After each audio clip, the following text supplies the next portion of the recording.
Good morning student. इसके पहले वाले वीडियो में हमने देखा था कि यूएसए ने वेनेजुएला पर अटैक क्यों किया था, यूएसए के पेट्रो डॉलर पर उत्पन्न संकट के कारण। ठीक है, तो आज जानते हैं कि ये पेट्रो डॉलर क्या है। अब चर्चा करते हैं कि पेट्रो डॉलर की कहानी कैसे बनी, है ना। जब सेकेंड वर्ल्ड वॉर हुआ था तो वैश्विक स्तर पर जो सभी देशों की जो अर्थव्यवस्था थी वो अस्थिरता उत्पन्न हो गई थी। ठीक है, वैश्विक स्तर पर अस्थिरता, आर्थिक स्थिति में अस्थिरता उत्पन्न होने के कारण और भुगतान प्रणाली में अस्थिरता उत्पन्न होने के कारण सभी देशों के पुनर्निर्माण के लिए और आर्थिक स्थिरता को निरंतर या समानता लाने के लिए जो है यूएसए द्वारा दो बैंक की स्थापना की गई, एक वर्ल्ड बैंक और एक IMF। वह ये था कि सेकेंड वर्ल्ड वॉर में जो यूएसए था वो शांति दूत के रूप में उभर के आया था और उसने ये बोला था कि भाई हम सभी देश की जो अर्थव्यवस्था है, जो आर्थिक स्थिरता है वो थोड़ी जो है चरमरा गई है, जो गिरावट आई है उसको इक्वल करने के लिए, सभी देशों में समानता स्थापित करने के लिए हम दो नए बैंक लेके आ रहे हैं। कौन सा बैंक? वर्ल्ड बैंक और IMF बैंक। ये जो दोनों बैंक है ब्रिटेन वुड्स सम्मेलन से जो है इसकी स्थापना की गई थी। इस समझौते के द्वारा, ब्रिटेन वुड्स सम्मेलन के द्वारा जो 1944 में हुआ था, मतलब 1999 में जो है इसकी स्थापना हुई थी। इसकी वर्ल्ड बैंक और IMF की किस समझौते के द्वारा? ब्रिटेन वुड्स सम्मेलन के द्वारा। ठीक है, ये समझ में आया। अब वर्ल्ड बैंक और IMF में डिफरेंस क्या है? दोनों ही बैंक है, दोनों ही जो है ऋण प्रदान कर रहे हैं। तो जो वर्ल्ड बैंक है ये दीर्घकालिक ऋण प्रदान करता है सभी सदस्य देशों को। इसके जितने भी सदस्य देश हैं, चाहे वो विकसित हो, चाहे वो विकासशील हो, चाहे वो अल्प विकसित देश हो, लेकिन कुल मिला के ये विकसित और विकासशील दो देशों को क्या करता है? दीर्घकालिक ऋण प्रदान करता है। उसकी बुनियादी अवसंरचना का निर्माण करने के लिए गरीबी, भुखमरी, कुपोषण, सामाजिक वानिकी, ये सभी क्षेत्र में क्या करता है? ऋण प्रदान करता है। ठीक है, और कम रेट पर, मान के चलो कि अगर हमने इसका 100 रुपए लिया है तो ये केवल 1% का ही टैक्स लगा के देगा, है ना। इंटरेस्ट रेट जो है 1% ही लगा के देगा। तो कुल मिला के जो वर्ल्ड बैंक है वो दीर्घकालिक ऋण प्रदान करता है किस क्षेत्र के लिए? बुनियादी अवसंरचना, गरीबी के लिए। ठीक है, लेकिन जो IMF है वो अल्पकालिक ऋण प्रदान करता है ज्यादा रेट पर, लेकिन शर्त सही। जैसे कि मान के चलो कि कोई देश अगर कर्ज में डूबा हुआ है, पूर्ण रूप से डूबा हुआ है, तो उसको बाहर निकालने के लिए IMF क्या करता है? आपातकालीन डॉक्टर की तरह बिहेव करता है। आपातकालीन डॉक्टर का मतलब कि अगर कोई मरीज लास्ट स्टेज पे बैठा हुआ है ना, तो उसको क्या करेगा? जिंदा करने के लिए, उसको जिंदा करने के लिए क्या करेगा? वो पैसे देगा, है ना, या तुरंत इलाज करेगा कि भैया अब तू जिंदा हो जा। तो IMF वही करता है कि कर्ज में डूबे हुए देश को उस स्थिति से बाहर निकालने के लिए तुरंत पैसा देता है। अगर मुझे आज पैसा चाहिए तो आज पैसा देगा, है ना। ये IMF ये काम करता है। वर्ल्ड बैंक, कुल मिला के ये बोला गया कि जो वर्ल्ड बैंक है वो क्या करेगा? नए देश के पुनर्निर्माण के लिए पैसा देगा, लेकिन IMF क्या करेगा? अल्पकालिक ऋण तो प्रदान करेगा, लेकिन शर्त के साथ। वही शर्त क्या रखेगा? क्योंकि 1991 में हम लोगों ने भी जो है IMF और वर्ल्ड बैंक से पैसा लिया था, है ना। हमारी जो स्थिति है उसके बाद बदली भी थी 1991 के बाद। तो IMF शर्त क्या रखता है? जब किसी देश को, जब किसी राष्ट्र को IMF पैसा देता है तो शर्त भी तो रखता है। तो ये शर्त ये रखता है कि अगर आपके यहाँ फिजूल खर्ची हो रही है, सरकारी योजनाओं में आप मुफ्तखोरी कर रहे हो तो उसमें कटौती कर दिया जाए, आपके यहाँ का जो टैक्स है उसको बढ़ा दिया जाए, आपके यहाँ की जो महंगाई है उसको बढ़ा दिया जाए, आपकी जो वैल्यू है, आपकी जो करेंसी है उसका डिवैल्यूएशन मतलब अवमूल्यन कर दिया जाए। मतलब कि डॉलर की अपेक्षा आपके देश की जो भी मुद्रा है, जो भी करेंसी है उसका क्या कर दिया जाए? डॉलर की अपेक्षा रेट कम कर दिया जाए, है ना। मान के चलिए ये क्या करता है?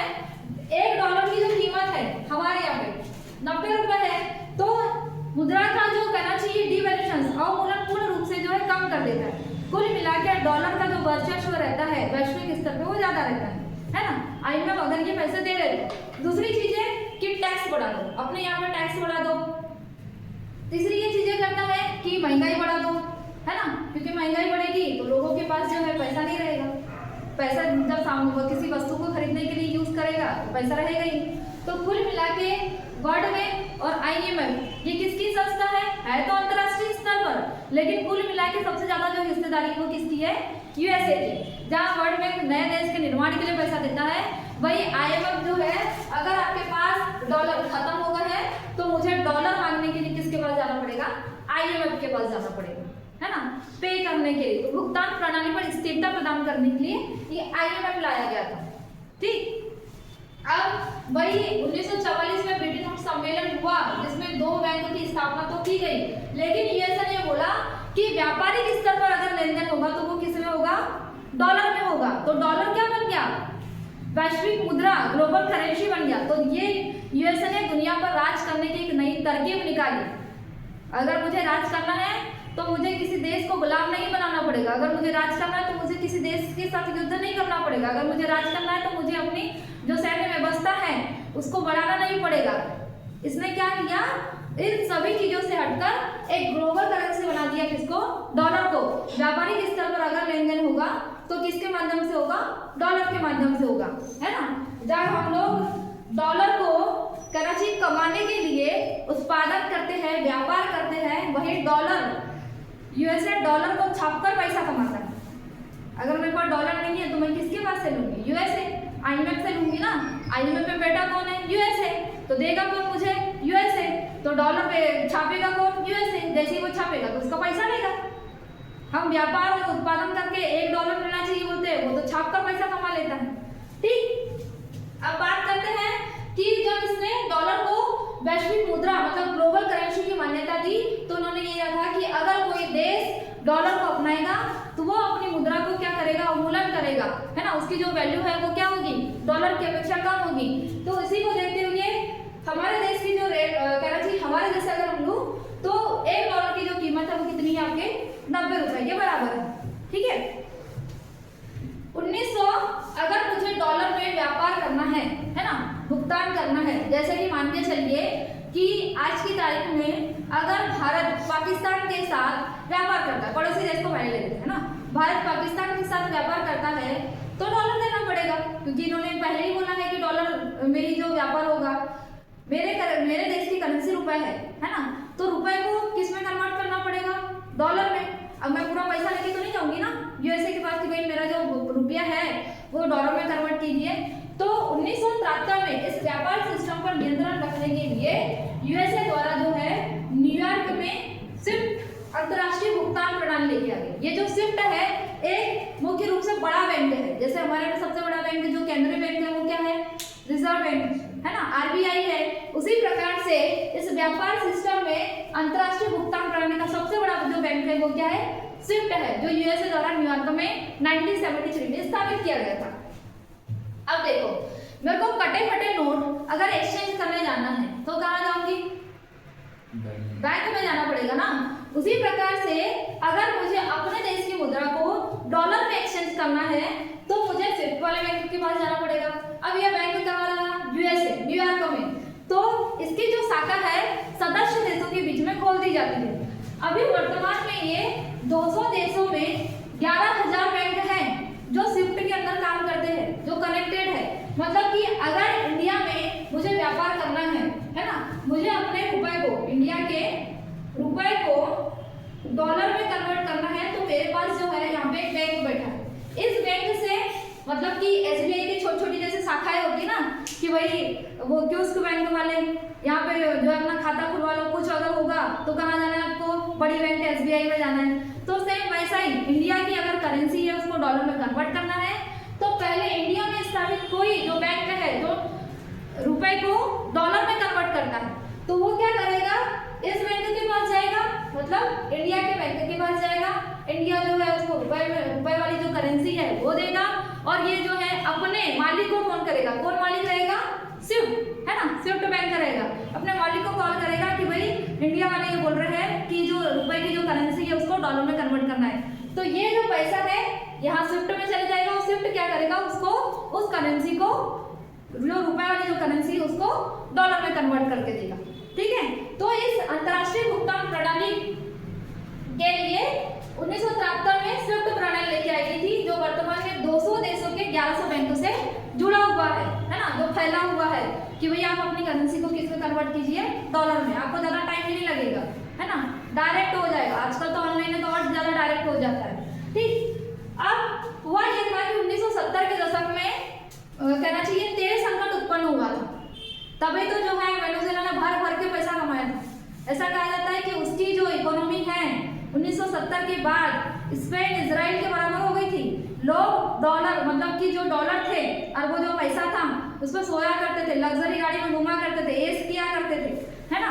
तो 1974 में क्योंकि उस टाइम पे जितने भी तेल कंट्रीज थी उनकी किस्मत जो है चमक गई थी, है ना, क्योंकि जो तेल का जो रेट वो महंगा हो गया था। तो इसी को देखते हुए 1974 में यूएसए ने सऊदी अरब के साथ एक समझौता किया। किसके साथ? सऊदी अरब के साथ एक समझौता किया कि तेल का जितना भी व्यापार होगा, सभी देशों के साथ बोला गया था कि तेल का जितना भी व्यापार होगा वो किस में होगा? डॉलर में होगा, क्योंकि डॉलर क्या बन गया है? ग्लोबल करेंसी बन गया है। तो इसने डॉलर को सोने से अलग कर दिया था। जैसे सोना भी कैसा महंगा होते जा रहा है ना, और उस टाइम पे भी सोना महंगा हो रहा था, तो इसने क्या करा कि उस डॉलर को सोने से अलग कर दिया। तो कुल मिला के डॉलर क्या बन गया? आपकी वर्ल्ड रिजर्व करेंसी बन गया। अगर आपको रिजर्व रखना है तो अपने पास में क्या रखोगे? डॉलर को रखो, सोने को नहीं रखोगे। ये कहानी हुई।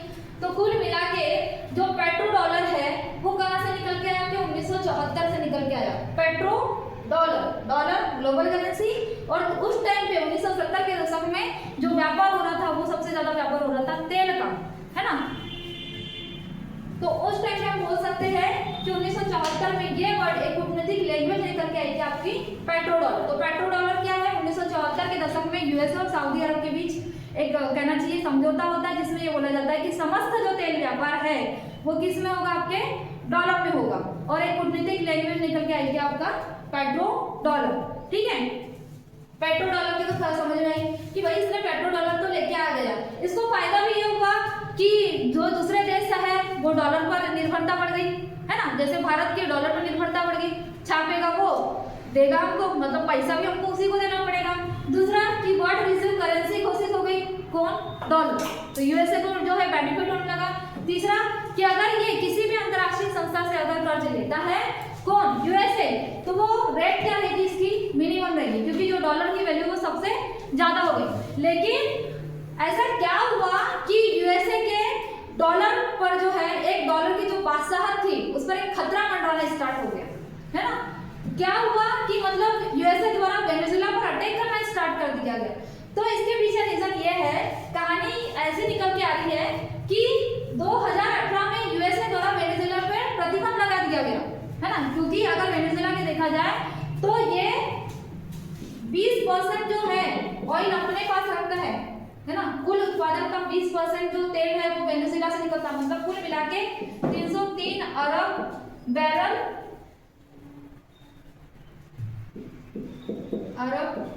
जो है ऑयल का उत्पादन करता है भाई, इतना करता है। पूरे तेल जो कंट्री है ना, उसका 20% जो तेल है केवल और केवल वेनेजुएला के पास है।